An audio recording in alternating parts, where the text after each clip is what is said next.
Many times when it comes to dropping your toddler's pacifier, the parents are more nervous about it than the child is.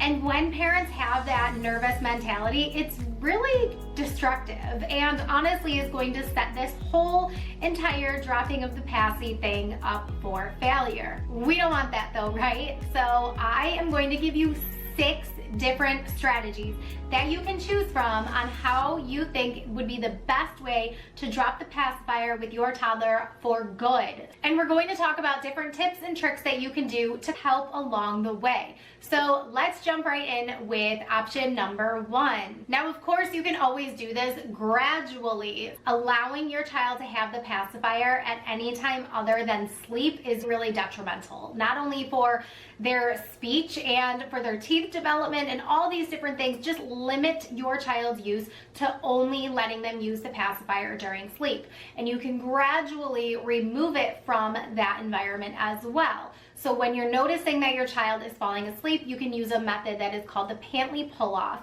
And this is where you notice that your child is dozing off to sleep and you gently just take the pacifier out of their mouth. You can place it next to them or you can take it out of their bed altogether. And this is something you can use at any age. You would just gradually continue taking it away from your child while they're more and more awake until they don't need it to fall asleep anymore, and then you're done with the pacifier. Let's go on to option number 2. You can offer alternatives. This is the strategy that I love. Seeing parents taking the pacifier to Build-A-Bear and making a stuffed animal Build-A-Bear lovey for your child. I love this option because they still have the pacifier, it's still near and dear, but your child is physically putting it into the Build-A-Bear, seeing it sewn together. They know exactly where their pacifier is, and they have something else to comfort and soothe them as they go to sleep at night. I love this option. Option number 3 is to offer positive reinforcement. If you have a child who is very verbal, maybe they're a little bit on the older side, maybe they're closer to 3 or 4 years old, and having a conversation with them about dropping the pacifier and using a reward system for when they are not using the pacifier. It can be a sticker chart, it can be a small prize, anything that really encourages your child. This is where you take your child's interest and really hone in on what encourages and inspires your child, so they are making their own choice to not use the pacifier because they know if they don't, then they're going to get something else in return. Something I like to do with this is to offer a lollipop or a popsicle after nap time. This is specific for nap time because we're obviously not going to do a lollipop or a sucker first thing in the morning, but if your child is old enough to understand the concept of not using the pacifier for a nap and then they do really well, you can give them a lollipop or a pacifier instead, because after all, sucking on a pacifier is an oral fixation, so you're replacing one oral fixation with another. Option number 4 is to write a social story for your child. If you're not familiar with what social stories are, they are basically homemade written books that you are using pictures and stories and words all about your specific child. It's putting your child in the story. So it should be very simple, less than like 10 to 20 pages, depending on how old your child is, but having pictures of your child doing many things. I love stories that kind of say, Sophie can do many things. She loves to run, she loves to swim, she loves to ride her bike, and she loves to sleep.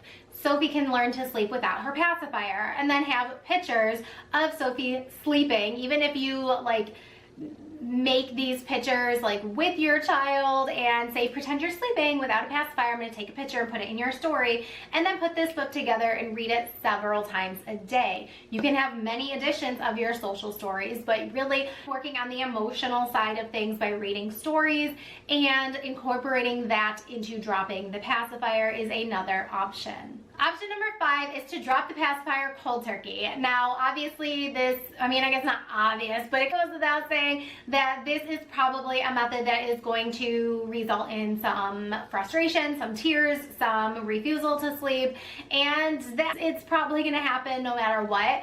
when your child is dropping their pacifier, it is a major change and you probably will see a sleep regression. Now, that doesn't mean that sleep is shot to hell and that it's never going to get better, because it's just going to be another regression that you have to deal with, and you need to stay consistent with your sleep expectations. But generally, when you're dropping the pacifier cold turkey, you're dealing with maybe 2 or 3 nights of rough sleep and probably a couple weeks of hit or miss naps. And that's okay. Continue offering the naps and your child will sleep again. If you're going to decide to drop the pacifiers cold turkey, and I say pacifiers because I know you have more than one, what I want you to do is go on a paci hunt around the house with your child, have your child collect all of them into a bag or a bucket or whatever it is, and have your child physically dump them into the garbage can.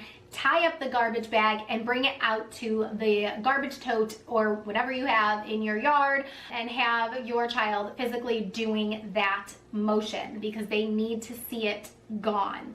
They need to not only just see it dumped into the house garbage, but they need to have that transition from house to big garbage. It's gone, goodbye. The 6th method or strategy to leaving the pacifier behind is to have a farewell celebration. I love this idea because it can also be a big kid party, a bye-bye paci party, whatever you want to do. I love when families have a whole heap of balloons and they do a balloon send-off with the pacifier or pacifiers, however many you might have. You can send them off. I know that there's environmental concerns about this strategy. However, choose your battles. I think that this is a great way for children to actually visualize and see and understand that the pacifier is gone. So with all of these different strategies, I think that you have many options to choose from. You know your child best. You know what will work well for them. But I definitely also wanted to let you know that if sleep goes off the rails, you can always reach out to me for a one-on-one consultation.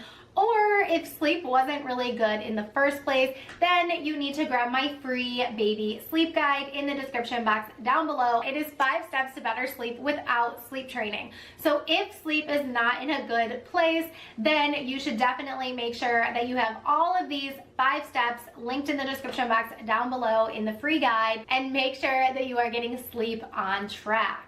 3 quick tips that I have for you is to have a plan and stick to it consistently. Be loving, encouraging, and supportive to your child, and have some reasonable expectations. Like I said, your child is probably going to give you some pushback. They're probably going to cry a little, and they're probably going to tell you to give them back their paci. But you need to have the expectation in the first place that this is going to happen, and it's okay. You have several gentle and supportive options here that may make it a little bit of an easier transition for your child, or you might know that your child is the kind who just needs to rip the band-aid and be done with it and don't drag it out. So you know your child best. I hope this gives you so much knowledge and information about dropping the pacifier for once and for all, and keep blooming. Mwah.